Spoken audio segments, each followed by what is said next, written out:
성도 여러분 안녕하세요. 정인주 목사입니다. 다들 평안하게 지내고 계신지 모르겠습니다. 다들 지금 코로나 때문에 만만치 않죠. 어찌됐든 지난주에 우리 함께 만나니까 너무 좋았어요. 역시 성도는 현장에서 직접 만나야 되는 것 같습니다. 정말 좋았고요. 얼굴 오랜만에 보니까 얼마나 반가운지 몰랐고, 또 우리 잔디 위에서 예배 드리니까, 그 나름대로 참 은혜가 있더라고요.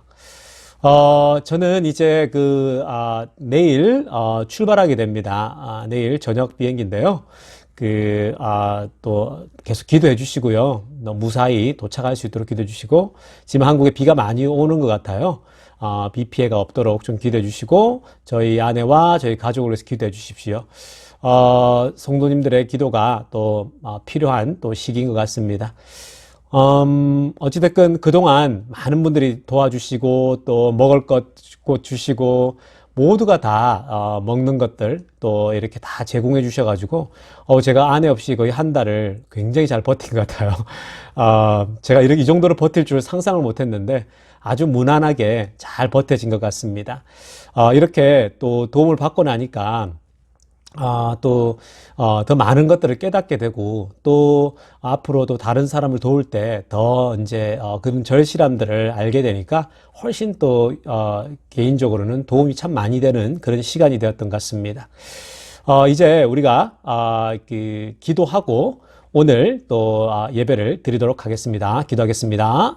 하나님 아버지 감사합니다. 하나님 오늘 저희가 또 예배를 또 드립니다. 하나님 지난주에는 함께 또 직접 in person 함께 보게 하셔서 감사드리고, 오늘은 하나님 우리가 또 온라인으로 다시 예배를 드립니다. 하나님 이 땅에 은혜를 베풀어 주시고 속히 백신이 개발되어서 하나님 정말 모두가 또 이제 현장에서 만날 수 있는 그날을 속히 앞당겨 주시옵소서. 오늘 예배 가운데 말씀하여 주시고, 예배 가운데 은혜 받게 하여 주시고, 예배 가운데 모두가 힘을 얻는 시간 되게 하여 주시옵소서. 우리 주 예수님의 이름으로 기도드리옵나이다.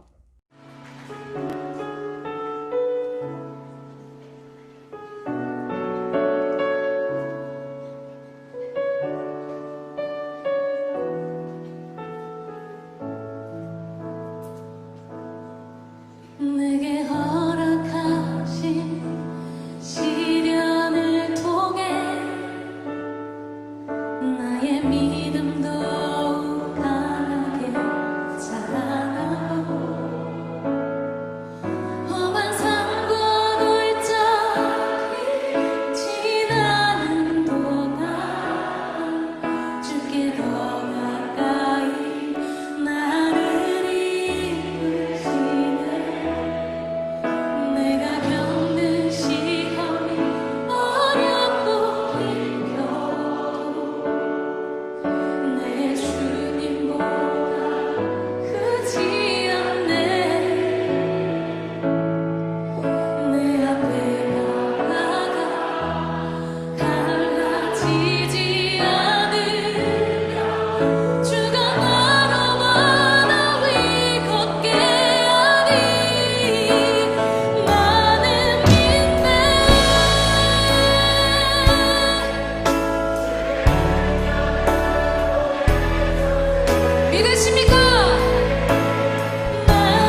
자, 오늘은 너의 몸을 의의 병기로 드려라. 너의 몸을 의의 병기로 드리라 라는 제목으로 하나님 말씀 전하도록 하겠습니다. 여러분 계속적으로 큐티 하고 계시죠? 큐티. 어떤 분들은요, 이 큐티라는 단어를 싫어하더라고요. 어떤 분들은 큐티, 이 단어 자체를 싫어하시는데, 근데 여러분, 그 큐티라는 단어 말고, 결국 다른 말로 제가 자주 쓰는 게 결국 말씀 묵상이거든요. 이 큐티가 다른 게 아니에요. 뭐 특별한 게 아니고요. 말씀 묵상이에요. 말씀 붙잡고 묵상한다라는 건데, 뭐가 문제가 될까요? 그죠? 큐티가 뭐가 문제가 됩니까? 특히 막 신학하시는 분들은 좀 그런 비판이 많아요. 뭐 큐티로 안 된다, 뭐 이런 얘기를 하지만, 뭐 큐티가 말씀 묵상이고, 말씀 묵상을 안 하는 사람이 누가 있어요? 뭐 말씀 묵상이야 누구나 할 수 있는 거고, 뭐 모두에게 성경이 오픈되어 있는 거 아닙니까? 누구나 가능한 것이죠. 그래서 여러분, 말씀 묵상하면 아무도 거부할 수 있는 사람이 없습니다. 말씀 묵상을 계속적으로 하시고요. 말씀 묵상하면 저는 개인적으로 떠오르는 장소, 떠오르는 시간이 있습니다. 제가 말씀 묵상을 가장 로맨틱하게, 말씀 묵상을 가장 정말 아름답게 했던 그 시간과 그 장소가 있어요. 그게 어디냐면요. 바로 하와이에 있을 때였습니다. 하와이에서 제가 YM에서 신앙훈련과 선교훈련을 받을 때였어요. 20대 초반이었는데 하와이 20대 초반이니까 얼마나 좋았겠습니까? 하와이에서 여러분들 아시겠지만 하와이는 그런 곳이잖아요. 아침에 해가 뜰 때, 또 저녁에 해가 질 때 그 석양과 여러분 해가 떠오를 때 정말 아름답잖아요. 정말 아름답거든요. 하와이의 아침에 선라이징과 그리고 해가 질 때 선셋은 정말 거부할 수 없죠. 너무너무 매력적이지 않습니까? 근데 YM에서 훈련을 받고 할 때, 말씀 묵상을 아침마다 새벽에 눈 뜨면 했거든요. 그때 새벽에 늘 일어나서 말씀 묵상을 했던 것이, 지금까지 자양분이 되고 영양분이 되고 있습니다. 물론, 선교사 나갔을 때도요, 그 말씀 묵상 훈련이 저에게는 가장 큰 힘이 되었던 기억이 납니다. 그래서 제가 말씀 묵상을 항상 강조하는데요. 여러분이 말씀 묵상이라고 하는 거, 제가 하와이 살 때 아침에 해가 뜨기 전쯤에 이제 일어나서, 제가 이제 걸어 나가요. 문에서 걸어 나가면 조금만 걸어 나가도, 멀리 수평선이 보이거든요. 바다가 쫙 보이고요. 바다는 파란 바다에 그네는 뭡니까? 초록빛 바다, 에메랄드빛의 바다잖아요. 근데 아침에 해가 쫙 뜨면요. 여러분 하와이 가보신 분들은 아실 거예요. 얼마나 아름답습니까? 정말 환상적이잖아요. 그죠? 제가 그런 가운데 말씀 묵상을 했어요. 물론 그때 가진 것도 없고 돈은 없었지만, 말씀 묵상하는 곳이 천국 다음에 또 다른 천국 아닙니까? 여러분, 그죠? 분당 말고요. 여러분, 분당 말고, 뭐, 천당 밑에 분당 말고, 진짜 하와이는 천국과 같더라고요. 그곳에서 말씀 묵상을 아침마다 하는데요. 정말, 지금 생각해도 그때가 최고의 뭐, 가진 게 없고 아무것도 없어도요. 가장 아름다웠던 시절이지 않았나. 인생에 있어서 가장 아름답고 가장 로맨틱하고 또 가장 은혜가 많았던 시간이지 않았나라는 생각이 듭니다. 아침마다 성경책을 펼쳐놓고 말씀 묵상을 했던 기억이 나요. 그래서 정해져 있던 말씀이 있었거든요. 다 같이 묵상을 했는데 따로따로 이제 곳곳에서 했죠. 그 아름다운 대자연을 앞에 두고 하나님 말씀을 묵상하면요. 말씀을 펼치고 말씀을 묵상하다 보면 하나님의 임재가 정말 강하게 임하는 걸 느껴요. 그러니까 하나님의 임재가 나를 감쌉니다. 그러니까 하나님이 그 임재가 임하는 걸 경험하죠. 그때 매일매일 하나님이 말씀 묵상하는 그 시간에 그 장소에 임재하는 걸 보면요. 여러분, 제가 평생 잊을 수가 없어요. 제 평생의 가장 큰 힘이 되었던 그 시간이었습니다. 여러분, 오늘 우리가 읽은 하나님의 말씀 가운데 1절 말씀, 오늘 우리가 읽은 하나님 말씀 가운데 1절 말씀은요, 로마서에서 가장 중요한 주제 하나를 던져주고 있습니다. 오늘 우리가 읽은 하나님의 그 말씀 가운데 1절 말씀은 평생 신앙생활 하다 보면 만나는 문제예요. 그렇기 때문에 굉장히 중요하죠. 로마서가 제가 강의를 통해서도 말씀드렸지만 여러 중요한 주제들을 다룬다고 말씀드렸는데 오늘 1절 말씀은 그 중에 가장 중요한 문제, 신앙의 문제 중 하나를 정면으로 다룹니다. 1절 말씀을 읽고 우리 말씀 이어가도록 합니다. 그런즉 우리가 무슨 말을 하리요? 은혜를 더하게 하려고 죄에 거하겠느냐라고 합니다. 여러분, 이 말씀이 던져주는 메시지가 뭘까요? 이 말씀이 던져주는 메시지는 로마서의 중요한 주제 중에 하나입니다. 그리고 평생 신앙생활하면서 부딪히는 말씀이기도 합니다. 1장부터 5장까지 반복적으로 나왔던 말씀이 무엇이었습니까? 믿음은 구원은 어떻게 이루어진다고요? 믿음으로 이루어진다고. 그렇죠? 구원은 믿음으로 말미암아 발생한다라는 거죠. 그 믿음마저도 하나님이 은혜를 주셨기 때문에 가능하다라는 얘기였죠. 그 자체가 은혜라는 거예요, 여러분. 그죠? 하나님이 우리를 죄 가운데서 구원하시기 위해서 누구를 보내십니까? 예수 그리스도, 당신의 독생자 아들 예수를 보내시고, 그리고 그 독생자 예수 그리스도를 보내셔서 우리를 그 예수를 믿는 모든 사람들에게 죄사함을 얻게 하는, 그것이 바로 1장부터 5장까지 계속해서 나왔던 말씀입니다. 십자가의 사건, 예수께서 십자가에서 우리 죄를 대신하여 죽으셨어요. 우리는 그 예수님을 믿음으로 구원을 받게 되는 것이죠.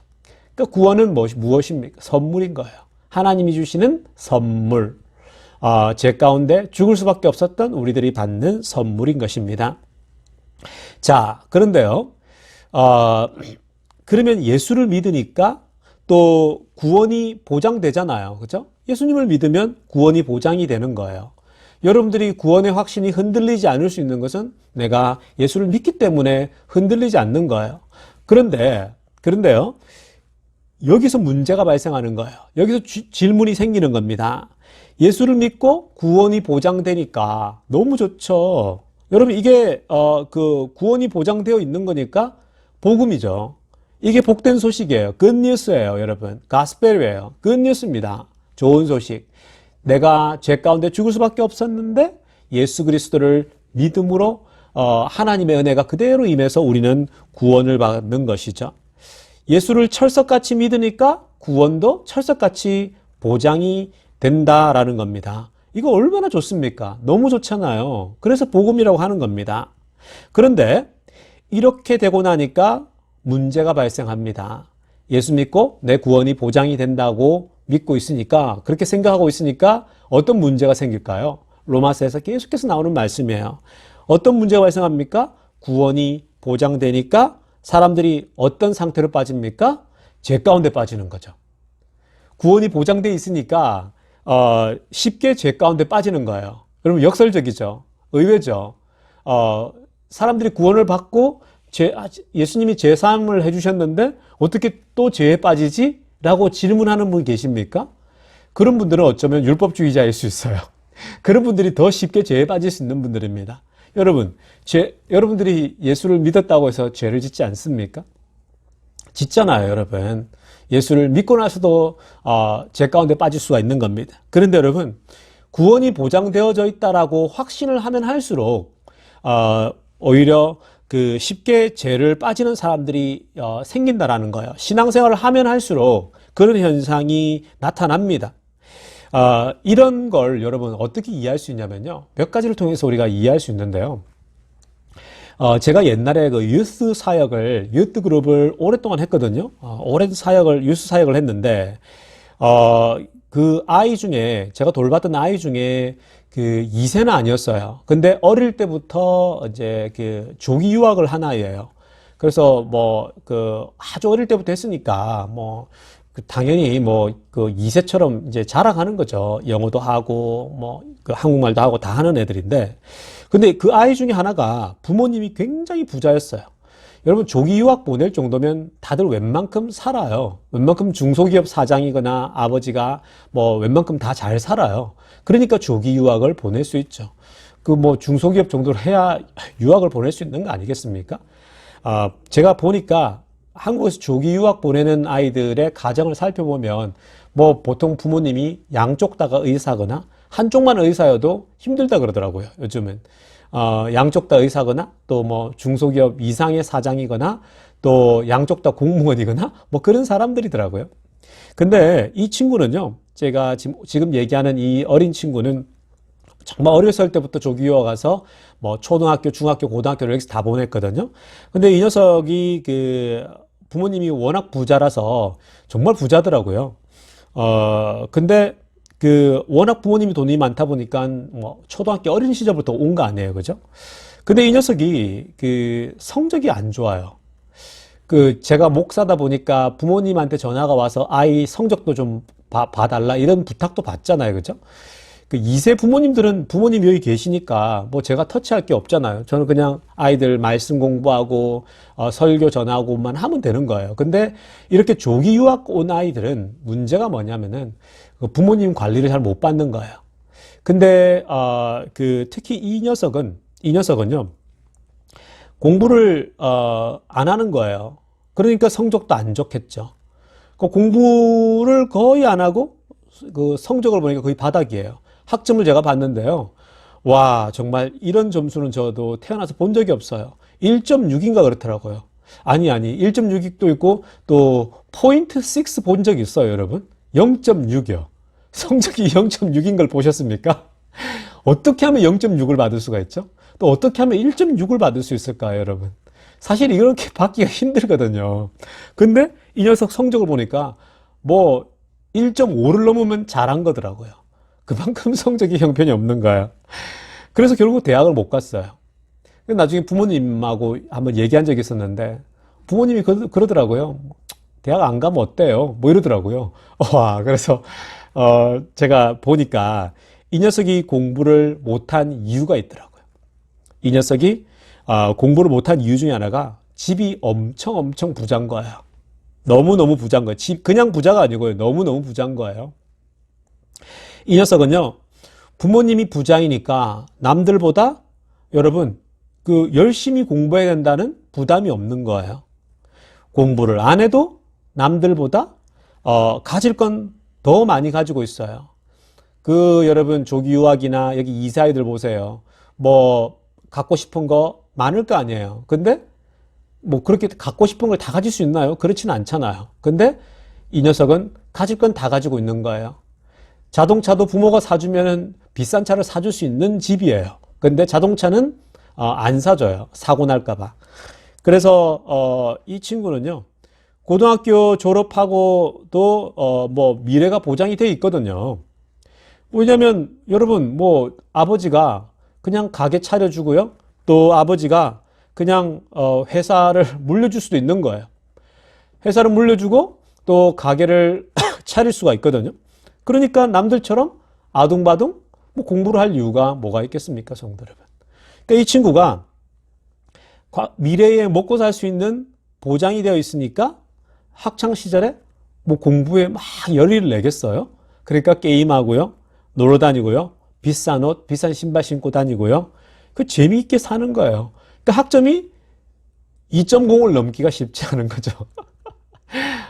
학점이 1.6이면 잘한 거고요. 0.6, 그죠? 1.2 이하로 내려가는 게 다반사더라고요. 그러니까 고등학교도 졸업 자체가 안 됐어요.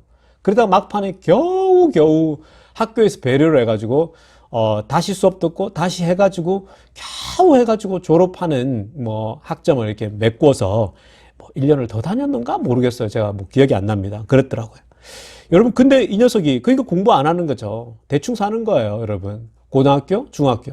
다른 조기 유학생 아이들은 바둥바둥 열심히 해요. 정말 열심히 하거든요. 그래서 뭐 좋은 대학 가고 그러잖아요. 근데 이 녀석은 열심히 안 살아요. 대충 살더라고요.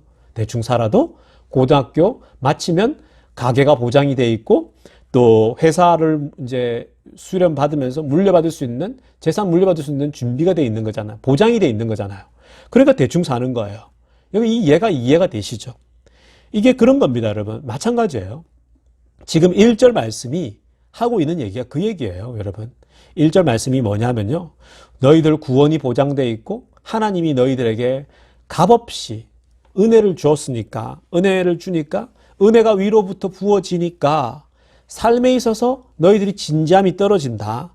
그래서 삶에 있어서 구원이 보장되어 있고 하니까 어때? 은혜가 충만하니까 마음이 풀어지는 거예요. 마음이 서서히 풀어지니까 어떻게 되겠습니까? 죄 가운데 결국 몸을 맡기는 거죠. 아까 그 여러분 조기 유학 아이가 부모님 다 보장이 돼 있으니까 공부나 삶에 열심을 안 내는 것처럼요. 그냥 보장이 돼 있으니까 맞춰도 남들보다 앞서갈 수 있으니까 보장이 돼 있으니까 열심히 안 사는 거예요. 대충 사는 거예요.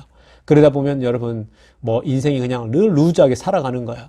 다른 아이들은 눈빛이 총명하고 열심히 살아가는 데 반해 그런 것처럼 그러니까 우리도 미래가 보장돼 있는 거예요. 구원이 보장돼 있고 또 여러분 은혜가 늘 부어지니까 또 하나님은 우리 죄를 늘 용서하시는 분이니까 죄 가운데 내 몸을 자꾸 맡기는 거죠.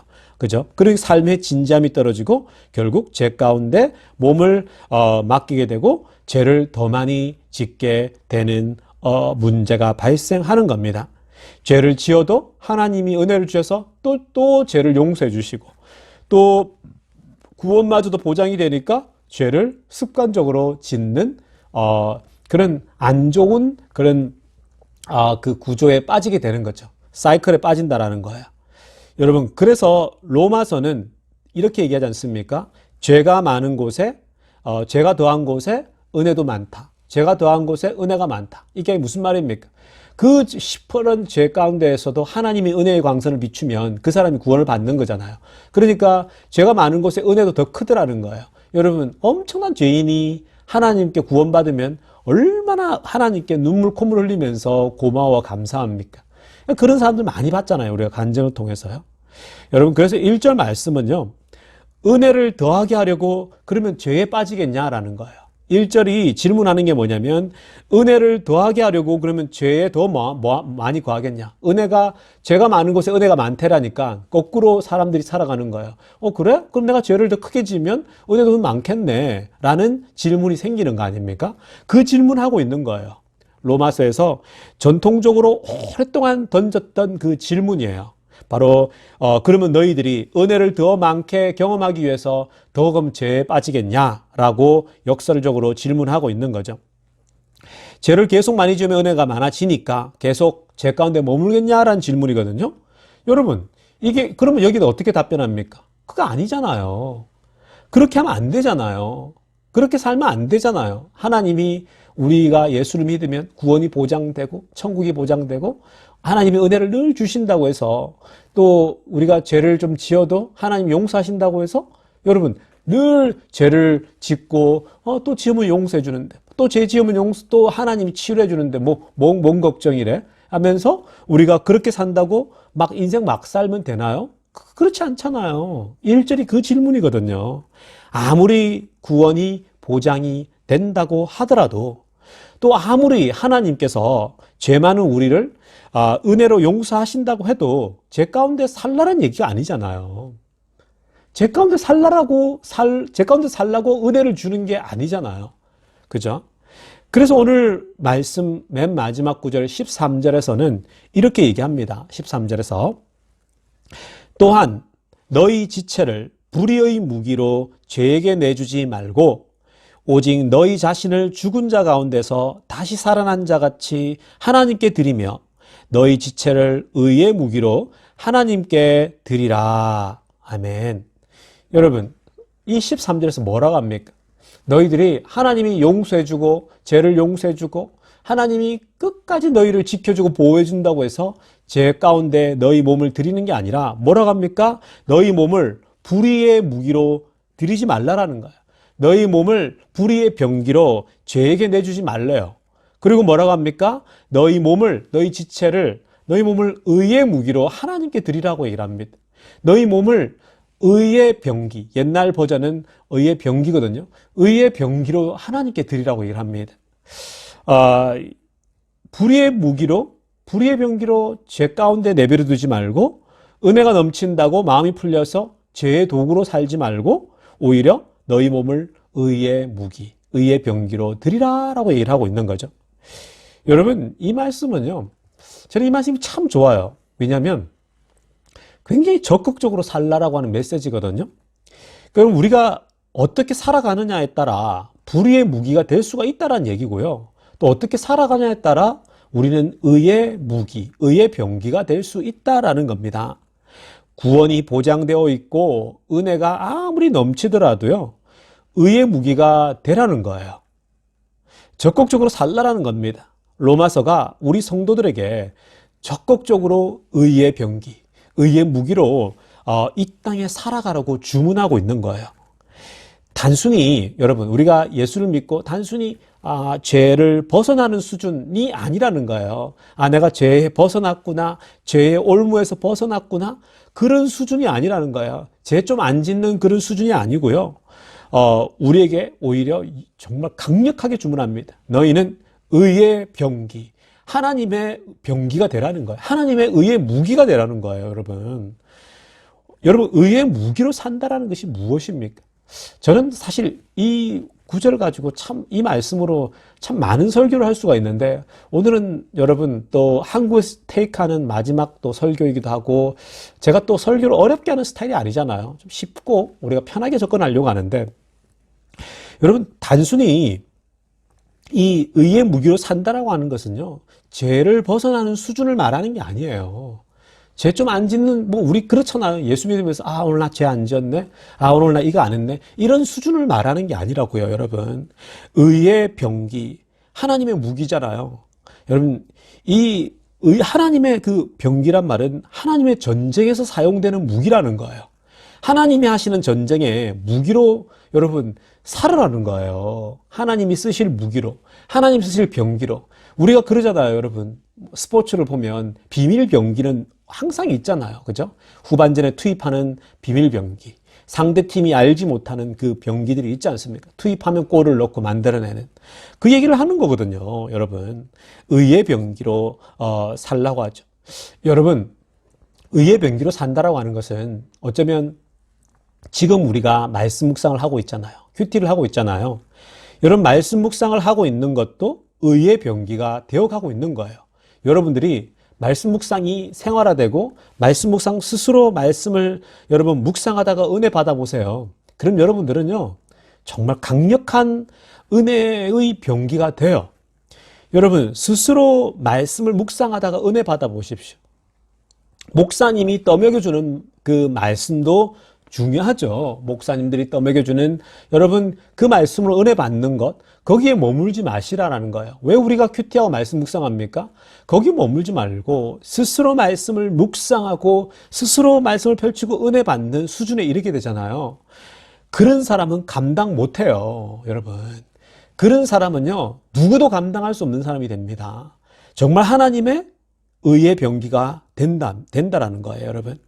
여러분, 스스로 말씀을 묵상하다가 은혜 받는 사람들 있죠. 스스로 말씀 묵상하는 사람들은요, 여러분, 자기 스스로 말씀을 묵상할 수 있는 힘이 생기는 사람은 부흥회 같은데 안 쫓아다녀요, 여러분.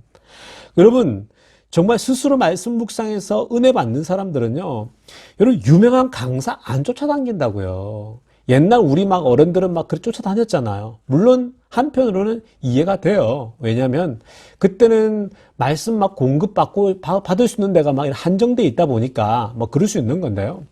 여러분, 이제는요, 여러분들이 스스로 말씀 묵상하게 되면 막 유명한 강사를 쫓아다니고 유명한 또 뭐 여러분 뭐 부흥사가 오면 쫓아다니고 그런 거 아니에요. 오히려 여러분, 오히려 스스로 말씀을 늘 묵상하고 은혜를 받으니까 뭐 그런데 꼭 갈급하지 않거든요. 왜냐하면 늘 스스로가 공급을 받으니까.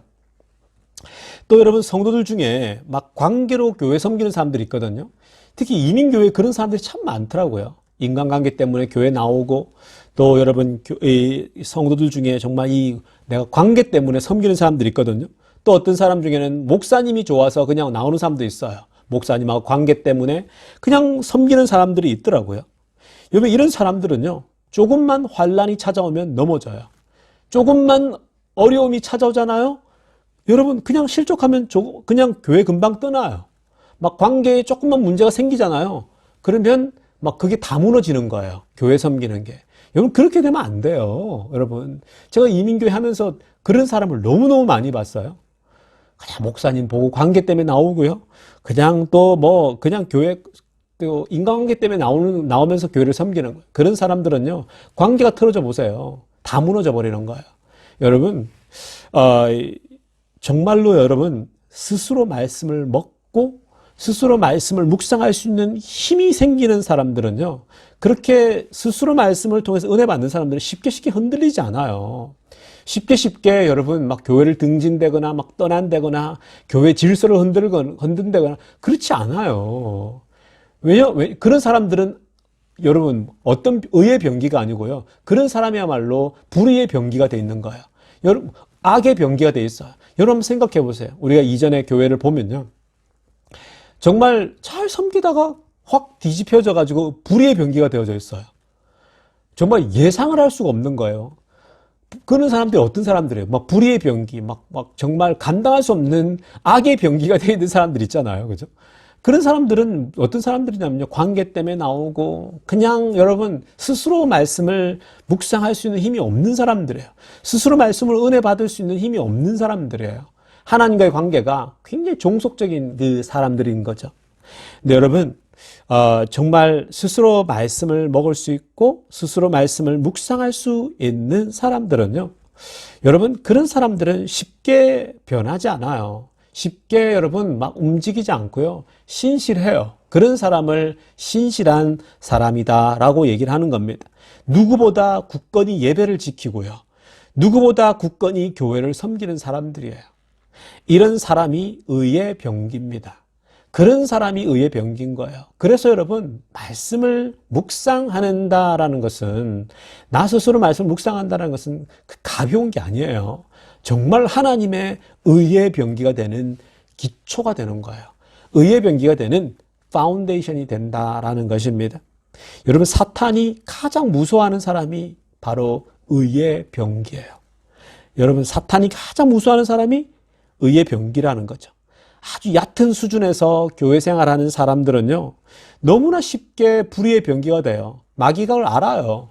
뭐 그냥 툭 치면 넘어지거든요. 툭 치면 변하거든요. 그러니까 의의 병기가 되는 거예요. 사람이 신실하지 못하는 거예요. 여러분, 마귀의 도구가 정말 쉽게 된다라는 겁니다.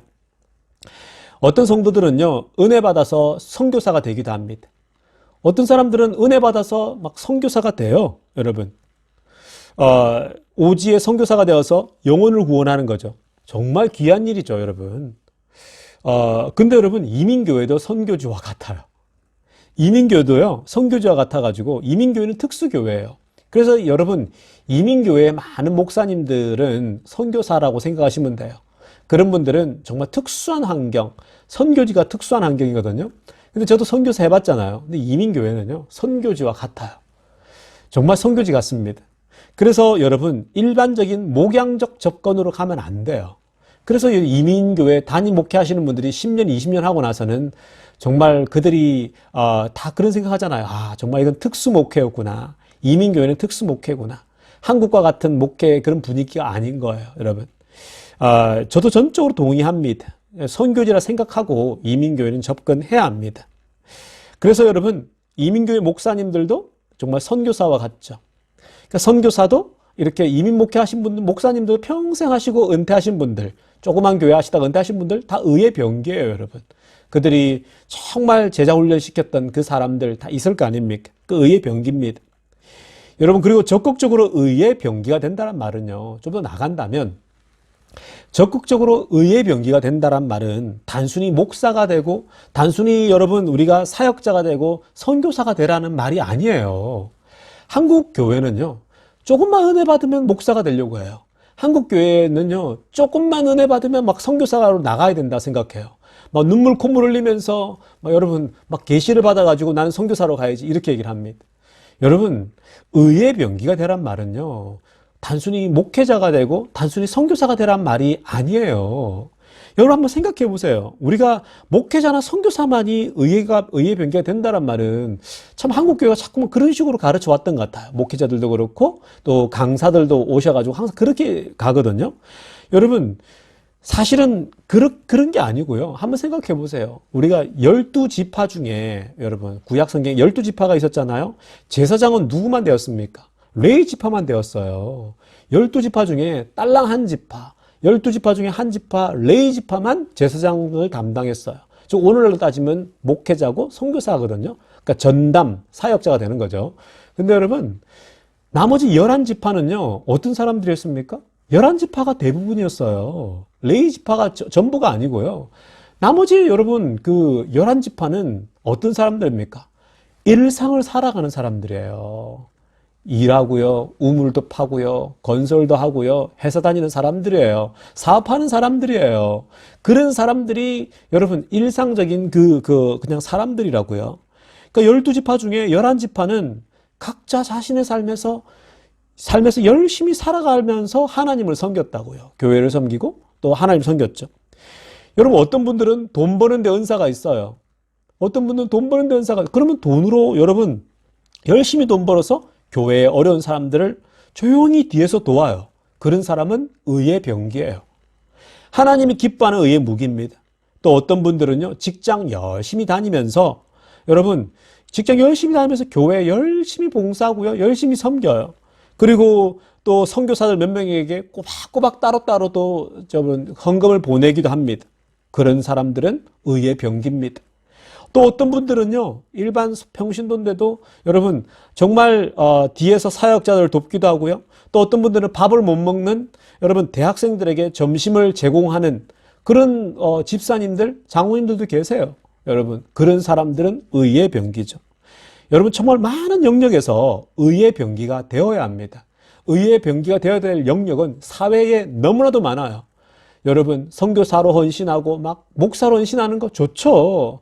근데 모두가 다 그렇게만 돼야 됩니까? 그거 아니에요. 근데 아직도 한국은 막 선교단체들이 그런 식으로 자꾸 몰고 가요. 그건 wrong direction이에요. 저도 제가 선교단체에 오랫동안 있어 봤잖아요, 여러분. 그거 방식이 다가 아니에요. 그래서 요즘 선교단체가 자꾸만 줄어드는 거예요, 여러분. 왜냐하면 이제는 그런 방향이 아니에요. 사회 각 영역에 여러분 전문가들이 배출되고 하나님의 의의 병기가 나와야 돼요. 그러므로 성도 여러분, 오늘 너희들이 하나님의 불의의 병기가 아니라 의의 병기가 되란 말씀을 잘 가슴에 담아두시길 바랍니다. 그래서 여러분 어떻게 하면 의의 병기가 될 것인가? 여러분 하나님이 기뻐하시는 적극적으로 하나님이 기뻐하시는 의의 병기가 되라고 하죠. 죄에 내 몸을 맡기는 게 아니라 단순히 내가 죄를 좀 안 짓는 수준이 아니라요. 이 땅을 살아가면서 내가 적극적으로 어떻게 하면 하나님의 의의 병기가 될 것인가. 그것을 고민하시고 그것을 기도하시고 그걸 놓고 여러분 이 땅에서 의의 병기가 되는 정말 하나님이 비장의 무기를 아껴두는 그런 비장의 의의 무기가 될 수 있기를 간절히 축원합니다. 기도드리겠습니다. 하나님 아버지 감사드립니다. 오늘 하나님께서 제 가운데 은혜 받았다고 너희 몸을 맡길 것이 아니라 의의 병기로 너희 몸을 맡기라. 의의 병기로 적극적으로 살라라고 말씀하고 있습니다. 하나님 우리가 이 땅에 살아가면서 정말 하나님의 의의 병기가 무엇인지 어떻게 하나님을 섬기고 어떻게 교회를 섬길지 늘 고민하고 기도하는 주의 백성들 다 되게 하여 주시옵소서. 우리 비엔도 교회가 의의 병기로 쓰임받게 하여 주시옵소서. 이 4차 산업혁명 시대에 의의 병기로 쓰임받는 정말 그러한 믿음의 도구가 되게 하여 주시옵소서. 감사를 드리며 우리 주 예수님의 이름으로 기도드리옵나이다. 성도 여러분, 우리 이제 함께 중보기도하는 시간 갖도록 하겠습니다. 뭐니 해도 지금 가장 시급한 것은 이 땅의 정상화인데요. 이 미국 땅이 점점 더 심해지고 있지만 하나님께서 빨리 백신을 허락해 주셔서 이 땅이 모든 이것이 정상으로 돌아가고 특별히 우리의 예배가 정상으로 돌아갈 수 있도록 우리 함께 간절히 이 미국 땅의 정상화와 또 백신 개발을 위해서 기도하시고요. 그리고 또 하나는 우리 기도할 것은 우리가 지금 말씀 묵상 계속 하고 있잖아요. 우리 모든 성도들이 말씀 묵상화되는 모든 성도들이 말씀을 스스로 묵상할 수 있는 그날이 오게 해달라고 우리가 함께 기도하고요. 또 말씀 묵상할 때 스스로 하나님의 임재를 경험하고 또 하나님 주신 은혜를 날마다 먹는 그런 성도들 되게 해달라고 우리 시간 이 두 가지를 놓고 함께 기도하는 시간 갖도록 하겠습니다. 기도하겠습니다. 하나님 아버지, 우리 기도합니다. 아버지, 이 미국 땅으로 해서 기도합니다. 하나님, 미국 땅이 정말 아버지 하나님 걷잡을 수 없을 정도로 아버지 코로나 바이러스 때문에 힘들어지고 있습니다. 하나님 아버지, 사망자가 늘고 확진자가 늘고 정말 out of control, 컨트롤이 되지 않고 있습니다. 하나님, 그 와중에 많은 우리 성도들과 또 많은 이 미국 사람들이 현장에 나가서 일을 해야 되고 그곳에서 코로나와 또 아버지 부딪히며 살아갑니다. 하나님, 내가 코로나에 확진되었는지 아닌지도 모르는 가운데 계속해서 일을 하는 사람도 있고 또 많은 위험에 노출되어서 일을 하고 있는 사람들도 있습니다. 또 하나님, 교인들 가운데 또 아버지 여기 미국 땅에 여러 사람들이 실업을 당하고 또 아버지 하나님 정말 경제적으로 어려움을 겪고 또 질병 때문에 어려움을 겪는 사람도 많습니다. 하나님 아버지 은혜 주셔서 아버지 이 땅에 속히 모든 걸 정상화시켜 주셔서 하나님 모든 사람들이 back to normal 할 수 있도록 은혜 베풀어 주시옵소서. 아버지 이 땅에 빨리 백신이 개발되어지기를 소원합니다. 하나님 백신을 빨리 주셔서 효과 있는 백신 주셔서 많은 사람들이 백신을 맞고 하나님 이제 모든 것이 정상으로 돌아가서 특별히 이 예배당이 정상적으로 오픈되어서 함께 예배하고 기도할 수 있는 그 은혜 허락하여 주시옵소서. 아버지 하나님, 우리 교인들이 말씀 묵상을 하고 있습니다. 전교인들이 큐티하고 말씀을 묵상하고 있는데 하나님 아버지 스스로 말씀을 묵상하고 은혜 받는 성도들이 있게 하여 주시옵소서. 그리하여서 아버지 하나님, 정말 온 성도가 이제 누구에게 의지하기보다는 스스로 말씀을 먹고 스스로 은혜를 또 받고 그리고 그 은혜를 나눌 수 있는 그런 우리 교회가 되게 하여 주시옵소서. 우리 교회에 하나님 온 교인이 말씀 묵상이 정착화되면 하나님 주변 아버지 하는 이웃들로 온 세계로 또 번져나가는 그 은혜 허락하여 주시옵소서. 아버지 오늘도 예배 가운데 은혜 허락해 주셔서 아버지 감사합니다. 하나님 우리가 또 마치는 그 아버지 또 돌아갈 때에도 하나님 각자 또 아버지 하나님께서 은혜를 지켜주셔서 하나님의 은혜를 먹고 사는 우리 모든 성도들 다 되게 하여 주시옵소서. 우리 주 예수님의 이름으로 기도드리옵나이다. 성도 여러분, 이제 우리 축도하고 예배 마치도록 하겠습니다. 축도합니다. 이제는 우리 구주 예수 그리스도의 은혜와 하나님 아버지의 놀라우신 사랑과 성령의 깊은 충만하심이 오늘도 죄의 병기가 아니라 불의의 병기가 아니라 의의 병기, 의의 무기로 이 세상을 적극적으로 변화시키고 이 세상을 적극적으로 하나님의 나라로 바꿔 나가기로 작정하는 모든 성도들 가운데 지금부터 영원토록 함께 있기를 간절히 축원하옵나이다.